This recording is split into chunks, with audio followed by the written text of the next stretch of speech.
Brent, I loved your book. In your book, you say, pain is a sensation. It's an experience, not an entity. It's an experience that's very personal and usually unpleasant. I was wondering if you could just talk a bit about the way that we think pain is an entity. It's like a real thing, but it is an experience or a sensation, because that's a mind-blowing idea.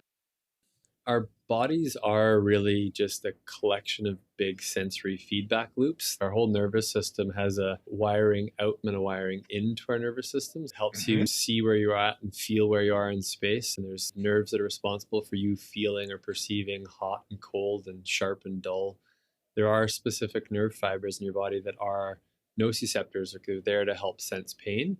But because it is such a wired, connected system, and your brain, which is what helps perceive and make sense of everything, gets constantly barraged by a lot of data, you can end up misperceiving non-noxious stimulus as a pain sensation. Bodies, these big electrical grids with a certain number of amps running through them, will hold tensions in certain areas, or will end up paying more attention to one area or just completely ignoring other parts of our bodies based on experience and traumas and pains or injuries. So when you're experiencing pain, some of those neurons that you call nociceptors, they're firing. And evolutionarily, they're there to fire to give you sensory information that's useful.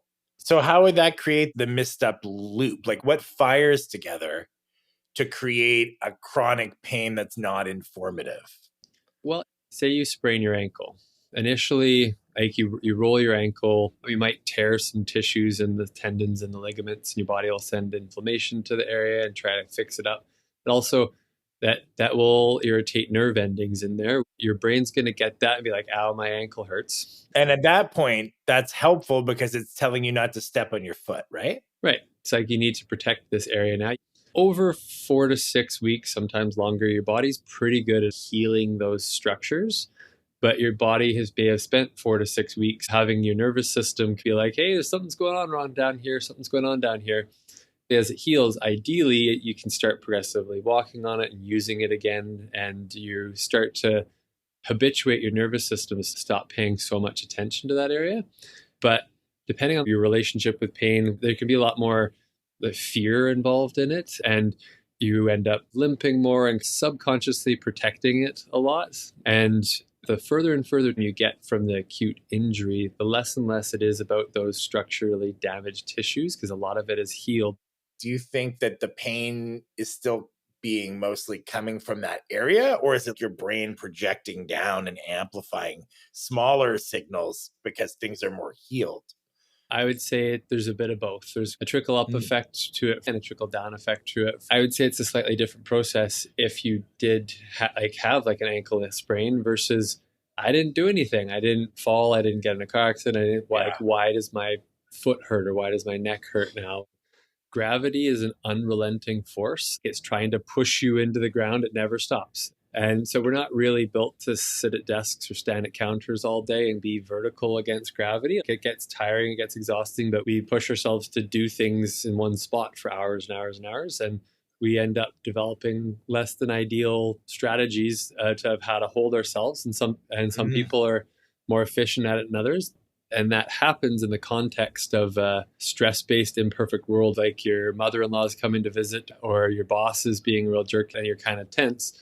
You're sensitized because of all these stressors, but you think to yourself, oh, it's in like a spot, like, oh, my shoulder's hurting, my shoulder must be broken, or my knee's hurting, my knee must be the problem. And that's why the medical model kind of takes people down the find the pain and remove it. I wouldn't necessarily frame it in the context of you think about it and then you feel it. A lot of that's happening subconsciously, particularly on the emotional side. I actually had a client today who has these persistent chronic sore knees and is very tense in her hips, and she's doing a lot of on her feet and a job where she's all over the place. I just expressed to her that part of it is you're working in a very busy environment. It's quite stressful, and your body will hold on to tension. Those muscles in your hips are the most common area for that. And she's like, well, actually, I'm really kind of cool as cucumber. People can tell me the building's burning down and it doesn't really seem to bother me. I'm like, yeah, well, cognitively you can be like that, but Typically, people that are cognitively very laid back don't realize that their body is screaming at them. And that makes me think of Nietzsche and also this guy who's an AI philosopher, Yosha Bach.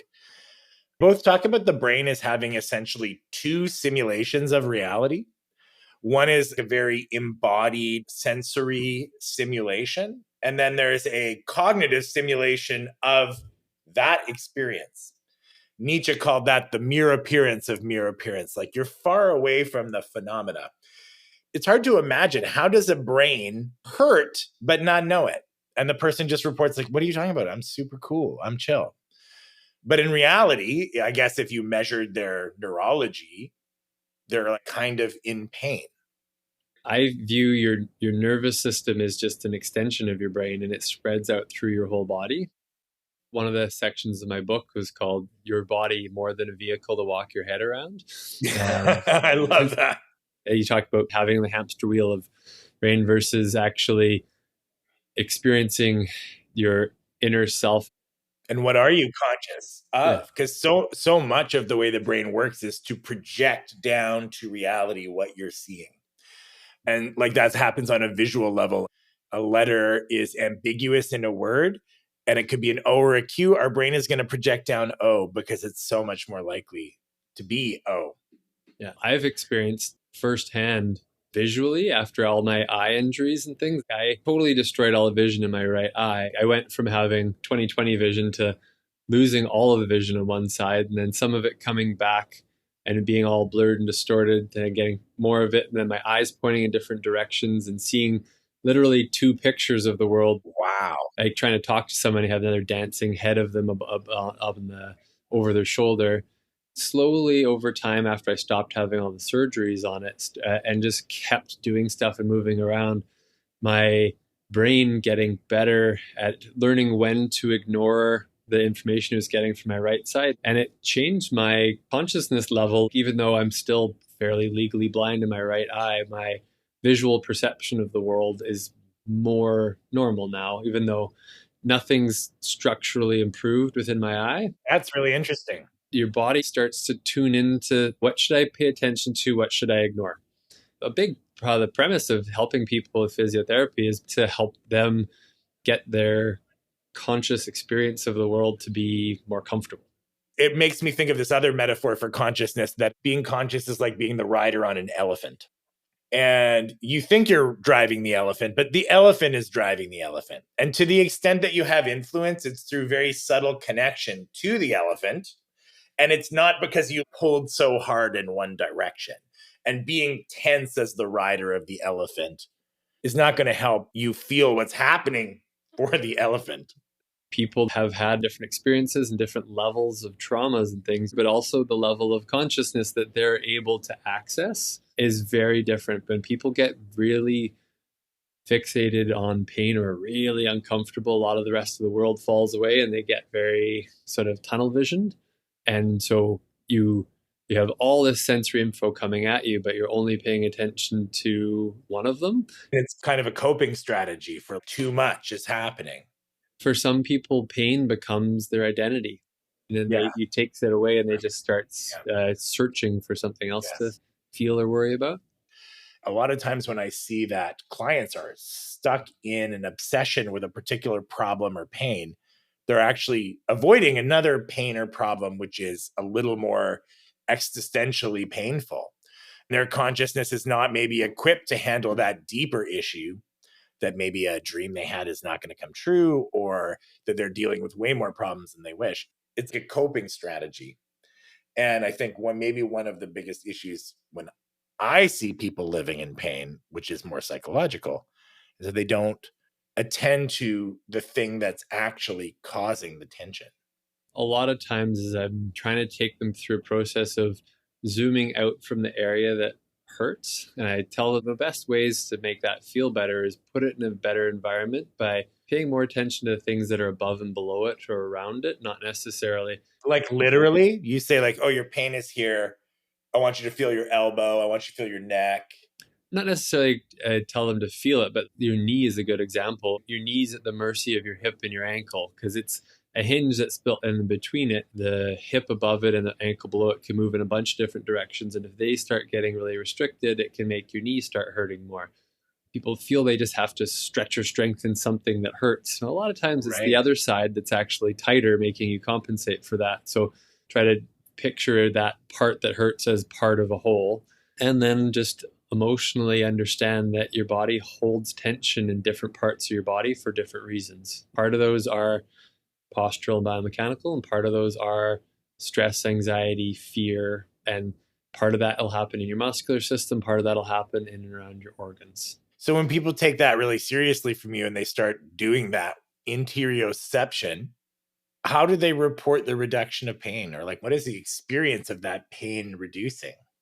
Usually I will have done some kind of treatment to them, where I'll do a lot of IMS dry needling and visceral manipulation, like manual therapy, trying to help release tension from around their organs and inside, and using needles to help calm their nervous system and release tone out of muscles. So, and that usually that's got their attention, like, whoa, that feels different now. So now I'm like, okay, I've got you feeling better. Now I'm motivated to hold on to that. Posturally, a lot of people are just sort of ingrained. They have to think chest up, shoulders back and down, and they're compressing everything and pulling it back. And so showing them that in a mirror and helping them like, okay, you got to tone that down a little bit. And like every time you catch yourself doing this bracing strategy this way, I want you to learn to breathe in this part of your rib cage or lungs. The first thing is you teach them how to sense, and then what's an appropriate response to that sense. And then I also hear that you create like an anchor memory of what it's like to have less tension in that part that they can then like access later. Yeah, particularly the needling, it can effectively create an altered state in your nervous system. The number of amps running through your nervous system to an area regulates the tone you'll hold in muscles. And if you get literally, like you're saying, like within your body, there's different levels of amps in different parts of your body, and that's creating some level of your conscious experience, of your conscious perception of your feeling of your body. Very much so. Yeah, that's really cool. Your muscles are supposed to have a certain amount of resting tone to them. They shouldn't be just limp and flaccid. They shouldn't be contracted as strong as they can into knots and bands of tension. There's somewhere in between, so they have the capacity to contract when you need them to, or stretch out when you need them to. Your brain's getting all this information from all those little areas of tone all over the place, and that helps give you a sense of where you are in space. And so if certain parts of those are overactive and contracted, that will restrict the movement in an area and can make it get kind of compressed and get sore, put strain on tendons. It can start not moving well and start getting uncomfortable. If you take a needle and put it into the middle of a normal, healthy, happy state muscle, you don't get much reaction from it. You don't feel a lot. If you put it into a muscle that's in a bit of a hyperactive state, they're by nature hypersensitive, and they'll kind of contract and react to it, which will feel like a crampy, achy feeling, which will trigger a reflexive relaxation from your nervous system and cause it to just damper the tone down. And almost immediately, a lot of the time, you can then show the person like, look, your hip moves now, or your shoulder moves now, and they will feel that quite differently. Particularly those deep muscles in your hip, when they get tight, they'll kind of end up causing your feet to kind of duck outward. So if you think of how your feet feel when you're standing, they feel like they're pointed straight forward. Look at them and they're actually turned outward. And if you straighten them, it'll feel like they're turned inward. If you needle the hip muscles and then have a person stand, that can completely change proprioceptively how you feel where your feet are in space. And releasing that can make some of their pain go away. But we're all regenerating sources of tension, both for posture, biomechanical reasons, and emotional reasons that can cause areas to brace and tense again. So I can do that. Person can walk out the door and feel pretty good for a few hours to a few weeks, depending on what they've done or what's causing it in the first place. And then if you work with them over a few weeks, they can start to sense, okay, what it is that they keep doing that keeps triggering the thing to come back. And that's where you can both get some learning on their part and some motivation to be like, okay, now I'm going to listen to you with like teaching me how to change my posture a little bit more, because I'm tired of you poking needles in me every week.